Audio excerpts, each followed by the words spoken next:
Every now and then, something walks into the pawn shop that shouldn't exist.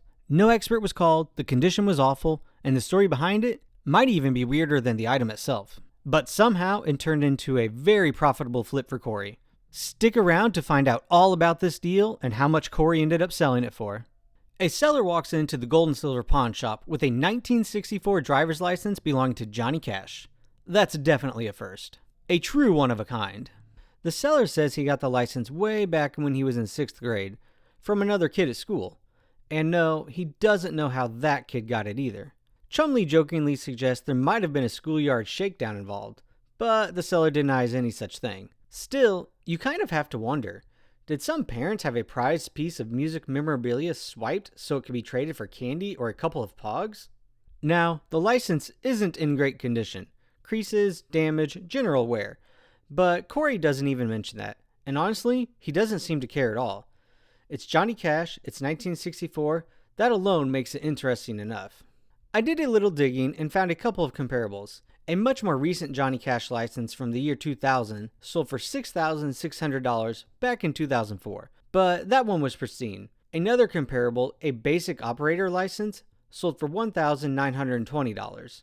Could Corey have known about these other sales? Maybe. The show does get some advance notice of what people are bringing in, and the Pawn Stars have experience with celebrity memorabilia. But still, those comps were a decade old at the time of filming this episode, so it's hard to say how much they mattered. Something that sells much more frequently that are still similar are Johnny Cash signed checks, which usually go for between $500 to $1,500, depending on the content.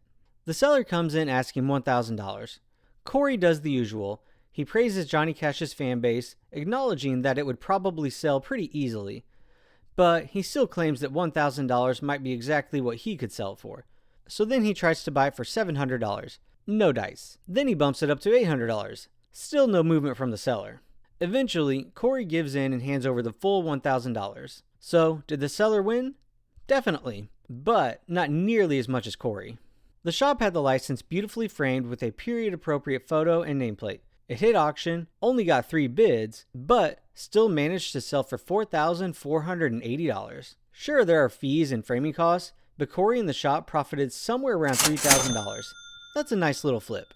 All in all, a great little slice of music history. Personally, I'd take the older beat-up 1964 license over a crisp 2000 version any day. Way more character.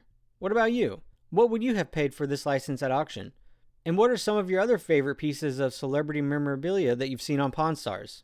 Let me know your thoughts in the comments. And don't forget to like this video and subscribe. That would really help me out. See you next time, and thanks for watching.